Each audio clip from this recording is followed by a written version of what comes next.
Hello, everyone. I'm Julie Boye, and welcome to the Wake Up with Gratitude podcast.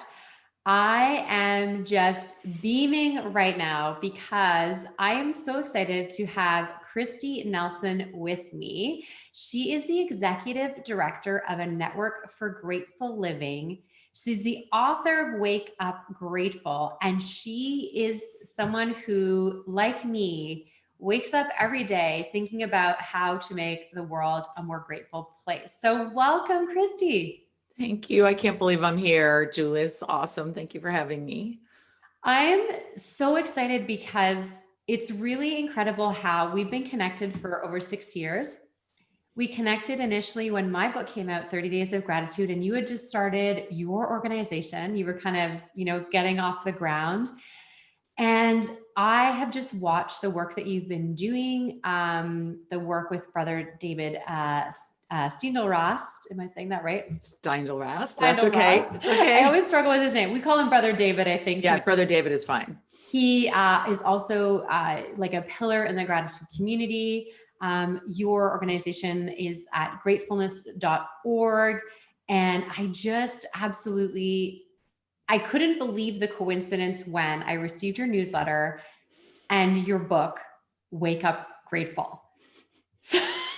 I couldn't believe it when I saw the name of your podcast. Right? Wake Up with Gratitude. Okay, wow. All right, we're meant for each other.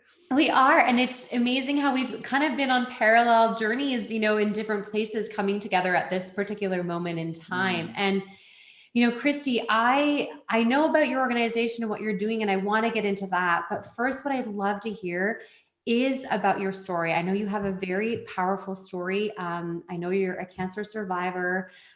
You've got this great not-for-profit organization that you've built, but just tell me a little bit about the person behind all that. How did we get here? Oh, it's a big question. I'm so lucky to be here. I literally every single day is just an extraordinary gift. And, I really learned that at the altar of cancer, really, really laid bare with a very advanced cancer at 32 years old. So I was 32 when I first got sick and 33 when I was diagnosed. Took a long time to get diagnosed, and I ended up with stage 4, which is advanced, kind of what they call end stage. There is no stage 5, let's say that. So I was a stage 4 atypical lymphoma survivor. So that's what I am right now. And I went through a ton of treatment and surgeries and really living in the hospital for a long time because I had fevers that they couldn't diagnose. And so they wouldn't let me out of the hospital, of course, because when you've got fevers of unknown origin, it makes you, pretty scary. It's a scary world out there for other people and for you. So it was a very intense journey for me. It was right in the middle of a prime time in my life when most people at that age are starting to really plan for their future, plan long-term. Early 30s is when a lot of people start thinking about, what do I want to do when I grow up? What do I want to be? Where's my professional trajectory? Where do I want to live? All those kinds of big questions. And there I was faced with my mortality. So it was a big learning experience. And I got very clear very quickly what a precious gift life was with the prospect of it being taken from me.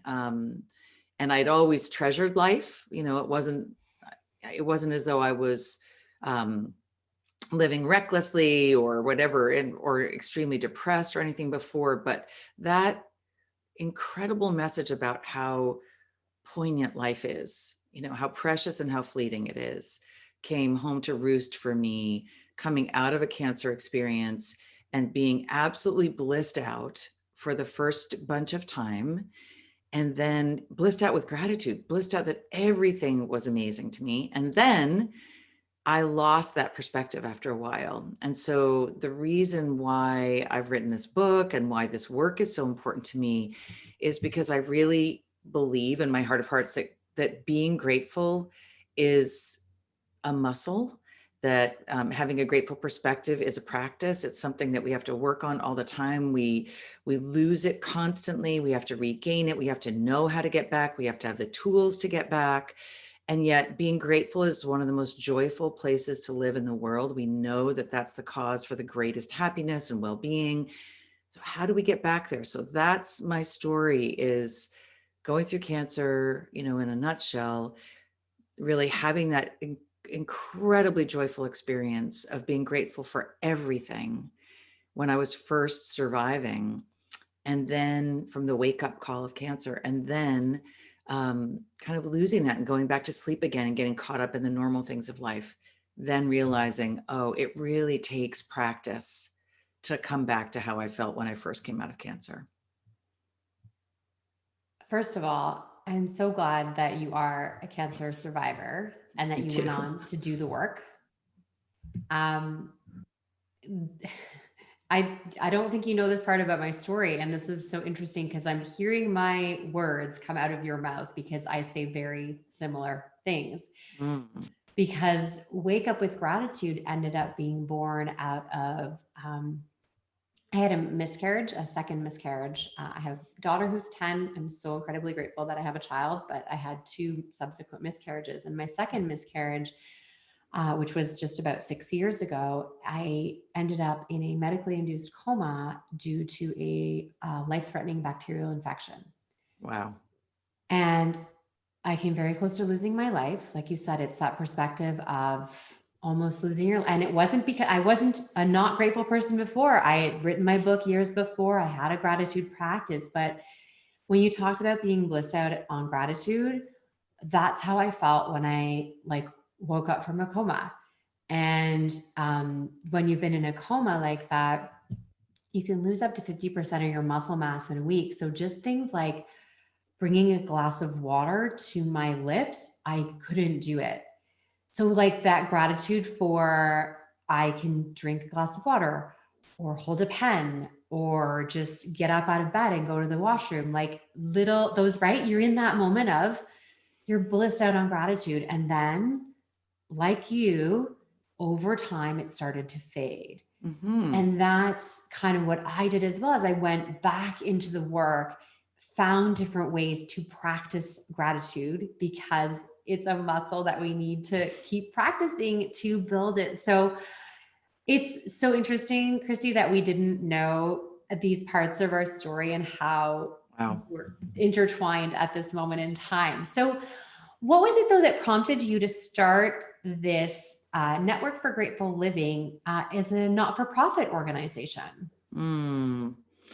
Well, first, I just need to say that's a really incredible story, and I'm moved to get to be with you and all of what that is. And we'll talk more about that. It would mean a lot to me. So, Sure. um, I didn't start the organization, which is interesting. So, Oh. brother David Steinelrast started the organization. So, he started it 20 years ago in the year 2000. He was 75 at the time, so which is amazing, right? So he started an online organization and wanted, he had supporters and friends and followers who wanted him to build a portal for his teachings, and his teachings were around gratefulness. And they were mostly articulated through kind of a spiritual and religious lens. That was his scholarship. Was he was a monastic, and his belief was that gratefulness was at the center, was the centerpiece of all spiritual and religious life, that all prayer linked back to gratefulness, that all faith links to gratefulness. And, and then of course we know now more from science that gratefulness and gratitude are the keys to well-being and health and psychological, all the different benefits of that. So I came in almost 7 years ago as the executive director. So it had been going already 13 years. So I'm incredibly lucky. And then since I've been there, our interest has really been, our commitment has been to grow the movement, really seeing it as a movement of people who live gratefully and seek to live gratefully every day, and to diversify it so that it had a much more reflective voice, a much more inclusive appeal and outreach, and so that lots of people could feel a sense of belonging within it. So it didn't just get typecast as a Catholic or a Christian organization, but actually it has much bigger embrace of the world than that. So that's what we've been doing. And It's been an extraordinary privilege. So if you're watching the video, there's a little bit of a pause there because of course the doorbell rang and the dog went crazy, and I didn't want us to be overshadowed by my dog. So getting back to, your role with the organization, I somehow did not know that it had been started by Brother David all those years ago, but I do remember the video that he made, the original A Grateful Day. That video, I had it on repeat for years. Every morning I would start my day with that video. And more recently, like you said, like bringing things into, high definition and all Yeah. these things. What is that what inspired you to create this video again, to update it? Yeah. So it was started as a good day. That was what Oh, it was good called day. at Okay. first, a good day. And Brother David kind of literally channeled this little meditation. It's about 5 minutes long. And it just speaks to what are the things that we can do and not take for granted, and how are we able to look at the ordinary things in our lives as extraordinary privileges, and how that is the source of happiness and a sense of being a blessing unto other people, all of that. So that video was amazing, and we needed to have it be available so people could show it on a big screen. And so it was made with, all kinds of picture, in the old fashioned style. So we updated that. It was with joy, and it's called A Grateful Day now, and it's got well over 1 million views on different channels. And it's a lot of people listen to it every day. It's on Insight Timer now as an audio meditation, which is Oh, really really? nice. Yeah. So it's a gratitude meditation on Insight Timer, but the video too is just stunning. Thank you. Oh, it's on YouTube. It's easy to find. And honestly, if you leave our interview with just one thing, like Yeah. just watching that video, I've shared it so many times in my gratitude groups, in my newsletter, because there's something about the way he speaks, and, the water and drinkable water and turning on the, having electricity. Like, you and I can sit here and just talk about, it's really important to be grateful for the water that comes out of the tap. But when he says it, Yeah. yes, I'm going to turn on that tap, and I'm going to like really understand that it is a privilege to have drinking water. It's true. Right? It's So true. magical.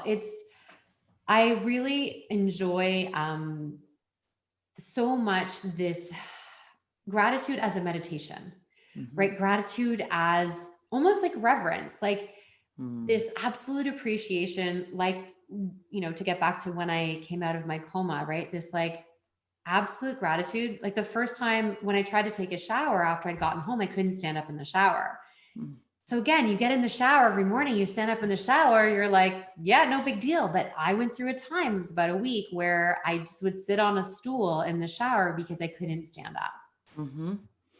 And that's what this movement is really about, that we're both involved in, I think, is to reclaim all those things that we tend to just experience and walk by without really noticing, without reverence, without awe, without appreciation. So that's why I titled the book, The Transformative Practice of Taking Nothing for Granted.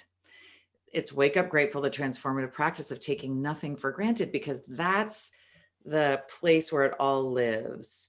I like to say that gratefulness, which is really the state of being grateful, right? So it's a way of being in the world, is gratefulness. You approach everything with gratitude rather than having it as a reaction. So gratefulness is the 180-degree opposite of taking things for granted. It's about fully noticing, fully experiencing, being awake, alive, alert, available to your whole life as it unfolds, to the moments, to what's difficult, to the opportunities inside the difficulty, to what's spectacular, which is so much that we tend to be able to open a refrigerator, to have a cold refrigerator with food in there that stays good, like just all the things that we are so accustomed to. And sometimes we get these wake up calls, which you and I both do. And that's what the book is about. Wake up and don't need a wake up call. So it's like the wake up calls can be dangerous. Often involves loss of various kinds, but it also shocks us into awareness of how precious life is and how much we have to be grateful for, and that we want to experience more fully.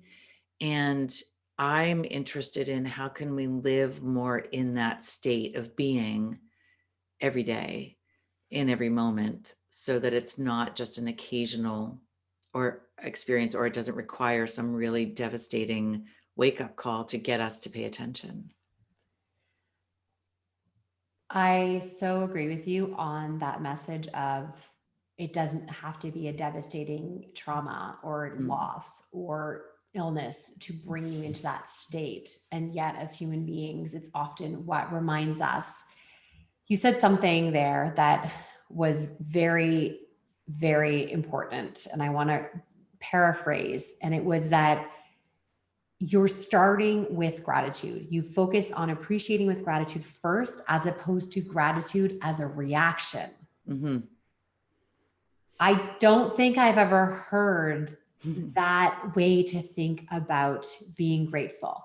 That's my favorite thing to talk powerful.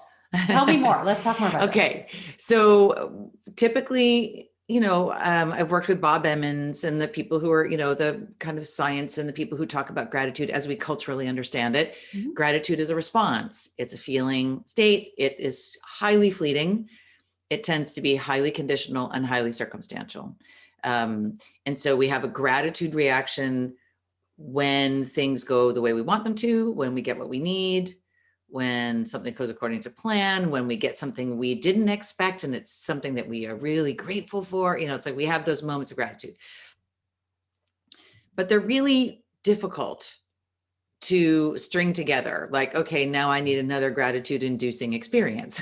Okay, now I need another one. And if you don't have them, it ends up being, I think a lot of people struggle. Like when we have this idea that gratitude is something that comes from the outside, and I often will say, so this is something that I really do think is very apt, is gratitude waits for something to happen.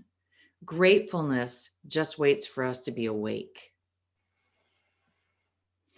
So there is the idea that gratefulness is a way that we greet life.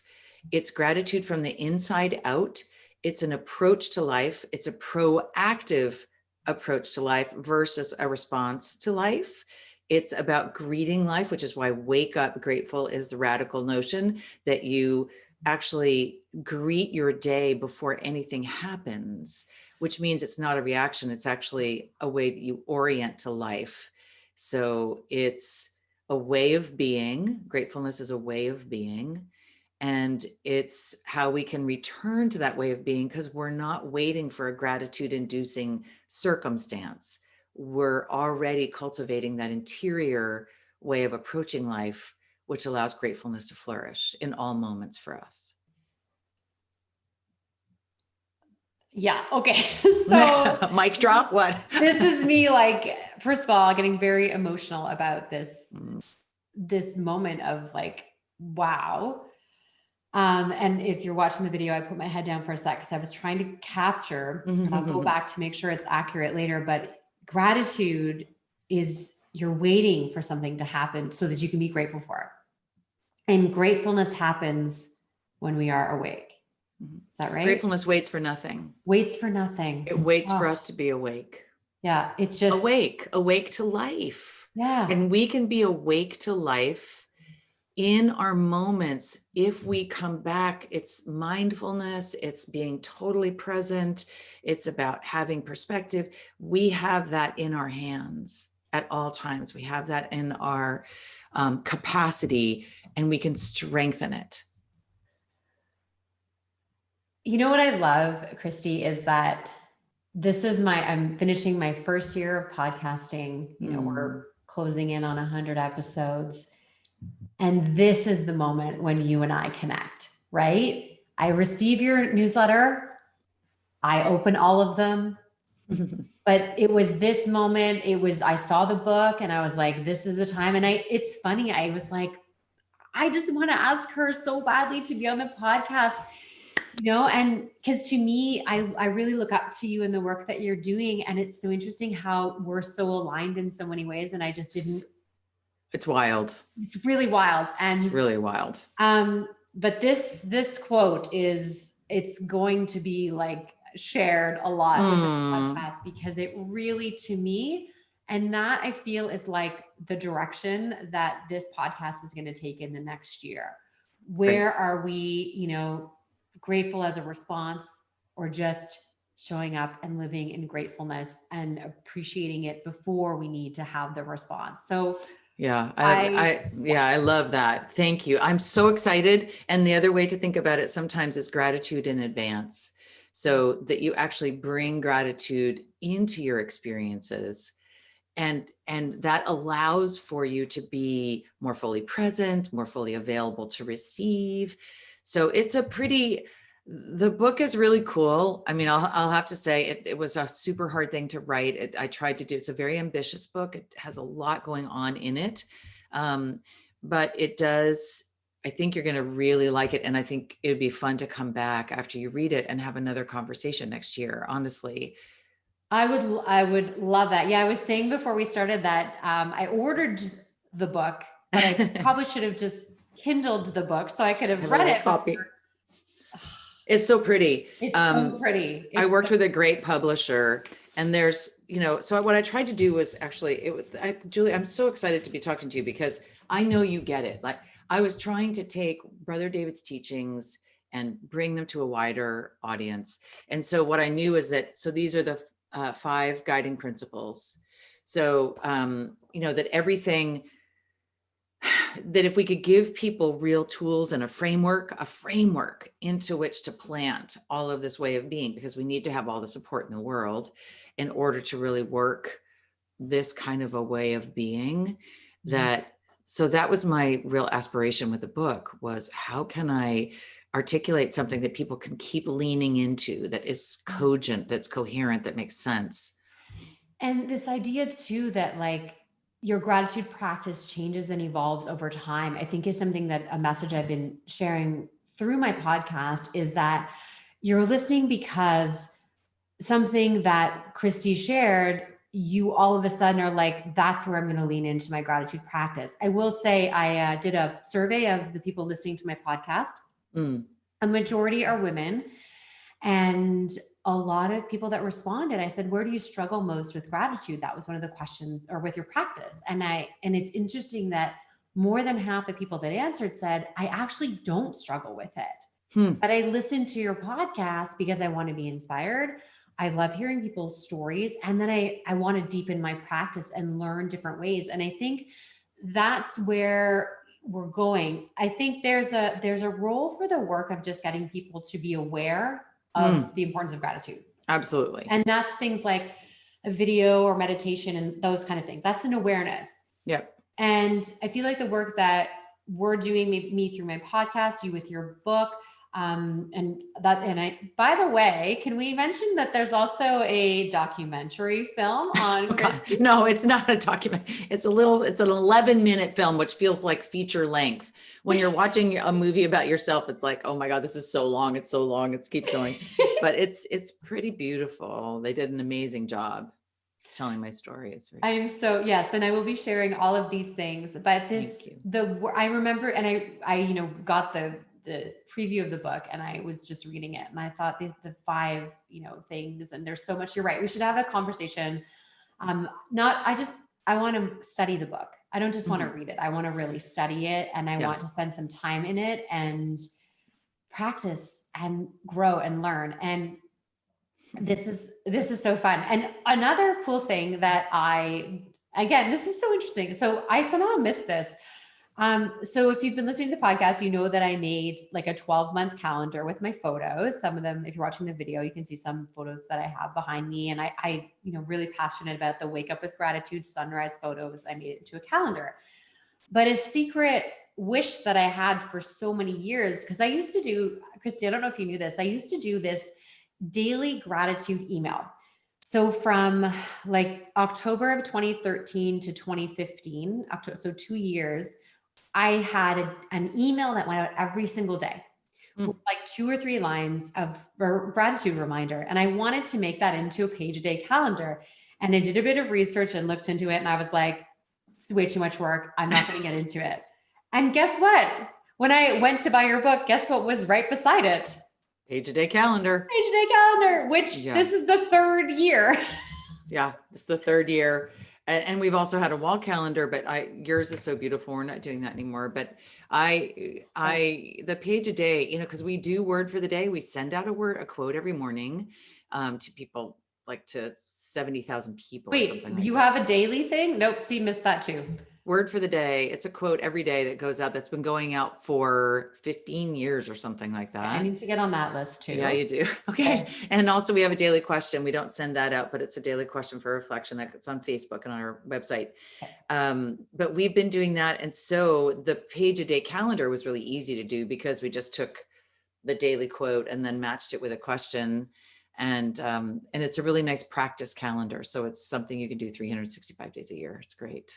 I love Thank that you you. say it's a practice calendar and it was really easy to do. There was still work involved. And I admire you so much so I'm sending everybody to get your page a day calendar because it's Thank something you. I've always I've been looking for it. And this is what I think is so cool about the way life unfolds.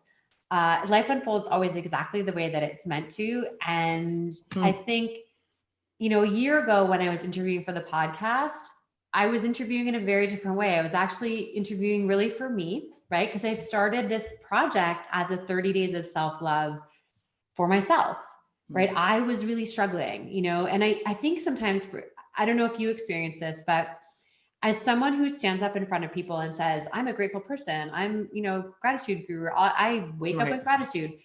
When I struggle with my own practice, I'm like, do I talk about it? Do I share about it? And I do, because I think it's important for others to know. But I don't know if you find that sometimes too, like you struggle as well with yours. Oh, I think it's a place where the richest earth lives, like into which we plant ourselves, is really where we struggle. That's really where we're tested. And I have to say that for me this summer, well, COVID has been really hard, but it's also, a lot of people have turned to grateful living much more. They're much more cognizant, wanting to be aware of their blessings and not take things for granted. And we're so aware now of the precariousness of everything, right? So everything feels much more fragile. And but it was really around all of the police brutality, the racism that was happening in the United States. That was really hard. How do we navigate being grateful in the space of what feels like, really painful suffering and oppression, and not everybody has all the same opportunities and the same advantages in a lot of ways, right? So it's like, how do you reconcile those things? So, and my belief is that if we can, and when I was writing the book, my mom died, right? So I had this huge loss, a really, really fundamental primary loss as I was writing this book. And so I think there are the places where do we take our own brokenness? Where do we take our own challenges and the places that are hardest for us, and invite gratefulness, invite it in, and let it work on us in a way that can really take us apart and put us back together again. Both. Like our lives have to, what we believe, our beliefs, our principles have to stand up to life in its fullness. And we call it the great fullness of life. In the great fullness of life, gratefulness will be tested, and we will work it until it works again for us. So it's like about that continual returning. That's, I think, the humble, sober human journey that we all get to be on side by side. And there's going to be really hard things that are going to happen in the world and in each of our individual lives. And can we continue to make sense of the way that we think about our approach to life? And that's the test. It's really like, and then it deepens and it refines and it enriches it. It becomes more nuanced. And that's critical for any belief system. For anything we would espouse, it has to be able to stand up to what's most difficult. Absolutely. And without the difficulties, it continues to be just a reaction, right? It continues That's to right. be just a way. Ugh. Okay, I have a personal question for you as Oh well. boy, So cool. I want to hear, what does Kristi's Grateful Day look like? What is that? How do the practices specifically happen throughout your day, or maybe over a week? Hmm. Hmm. You know, I have my own ways that I reorient, because I think what's interesting is the practice for me, as I said, is getting disoriented and reoriented, Mhm. disoriented and reoriented, like over and over and over again. It's a moment to moment thing. And so I remind myself a lot. For me, poignancy is a really powerful perspective to remember that life is short and life is fragile, and we're all here just for this moment, and to treasure and relish this moment and not take it for granted. And how do I want to be in this moment? So I continually remind myself to come back to that poignancy. Wow, what if this is the only day I'm alive? How am I going to be today? And so I go right into the core for me of remembering my mortality, because when I remember my mortality, it really points me most deeply to living the way that I want to live my life. And I often try to remember how privileged I am, how much plenty I have, when I sometimes feel like, oh, things aren't going. So I have all these ways that I remind myself. It's very individual for everybody, but I try to savor. I have words that I use, which I really love repeating the word savor. I love repeating that, to cherish, to relish, to treasure those, celebrate those words, and to really repeat those, like as I'm eating a meal, as I'm outside walking. It's like, notice. It's so extraordinary. And I think as long as we can we have our way back, it's like the breadcrumbs. It's like trail markers. We're going to get lost all the time. Are you going to set your trail marker so you know your way back? You're going to have the breadcrumbs so you know your way back. And it's back to remembering how precious life is, Mhm. and that it matters, and that it's a gift. Absolutely. Oh, your language is so beautiful. I'm Thank so you. excited. I'm so excited that the Zoom meeting now has an audio transcript, so I can pick up some of your language and share it as Mm, quotes, for people to just remember and read again, this way that you really weave your language all around the way that you're feeling mm. gratefulness. So Thank you. I want people to be able to support your organization. So what is the best way? We've talked about some of the products that you have. What are other Mhm. ways we can support you? Oh, you're so great. So I love that. That's a really loving, kind, generous question. Um, so I think the book is a really important thing. Okay. I think you could have a book group. It would be really interesting. Ooh. There's a free book Yep. discussion guide that Okay. this incredibly talented woman did for the book, who's written for Random House. Um, and she wrote a bunch of amazing book guides. So she wrote a book guide for this, for groups to use. Um, Signing up for things on our website. So on the top of the website, at the top navigation bar, it's gratefulness.org, but we also just got grateful.org. So grateful also will take you right to us. It's easier to spell, as some people get grateful.org. The top nav has subscribe, and in there you'll see we have a poem a month. We have our newsletter we send twice a month with all of like featured offerings. And then we have word for the day, which is the quote that goes out every day. Those are options. Signing up for those will keep you in touch with what we do. And then, we're a small nonprofit. So if people want to make donations, it's really meaningful. People come to our website every single day of their lives. A lot of people have us as their homepage.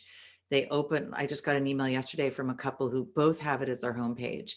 And so they get up in the morning, it's the first thing they see. So I think that recognition that we need to be reminded, we need places to go. We call ourselves an online sanctuary for grateful living. So this is a place to refill your well.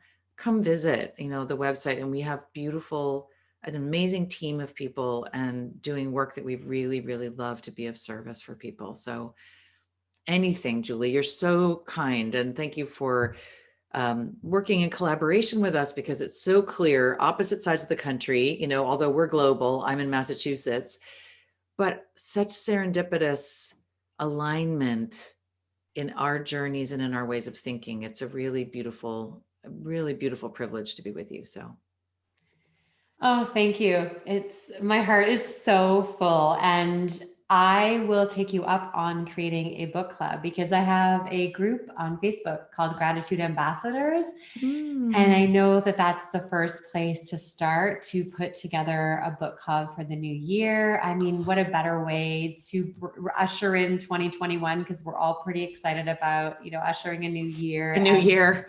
I mean, here's the thing. We talked about whether this podcast would go before the end of the year or in the new year. And I said, you know what? I want to share it before the end of the year, because as I'm going to wrap up 100 episodes, I almost feel like this is the last one that I needed to do before my 100. I needed to connect with you in this way and just really start a conversation. I 100% will have you back on the podcast because there's so much we can talk about. And there are so many ways to discover how we can practice our gratitude in so many different ways. And I myself, I have like all these things that I'm excited to go and do after our conversation. Sign up for this, get this Yay. going. And that to me is like, isn't that the whole purpose of this movement, right? Is to just lean in more lean in more deeply. That's exactly what lean into life, lean into all of it, and fill your life, fill your moments, fill yourself with all the things that nourish and replenish your commitments, your intentions about how you want to live your life. We all need it. And so that's what we're trying to all provide for each other. So thank you for doing your piece, Julie Boyer. I'm so happy to be a partner to what you're doing. And I will say here, I will come back to your book group. If you start a book group, I would, I can't promise this everywhere, but I really would. I would come back and meet with you and do a book discussion group. Oh my gosh. We would love that so much. Thank you. Cool. Thank you for writing the book, right? Just thank you for writing the book, because this is the thing is like, so many want to write a book, and getting to actually do the work. Again, it's the same thing, right? Like you have to do the work, and it's not easy. And to write a book that looks at gratitude in different ways, that's what makes it so exciting to me, is like all these things that you think you've been studying this for so many years. You're like, yeah, everything's kind of familiar. And then you and I have this conversation and I'm like, my jaw is like dropping. And it's going to keep happening. It's going to keep happening. It's so good. Okay. So I love you. You are wonderful. Love you too. Thank you so much. Okay. Friends, please, I implore you, please visit gratefulness.org or grateful.org. Please support Kristi and her organization. You can do that by watching the videos. They're on YouTube. You can listen to the meditation, buy her book, get the calendar, whatever it is, sign up for a newsletter, just like them on Facebook. But if there was ever an organization that has my heart and so much support, it's them. So thank you again, Kristi, for this wonderful time together. Julie, thank you so much. And keep coming back to Julie. She is amazing. Thank you. I'm literally gonna cry.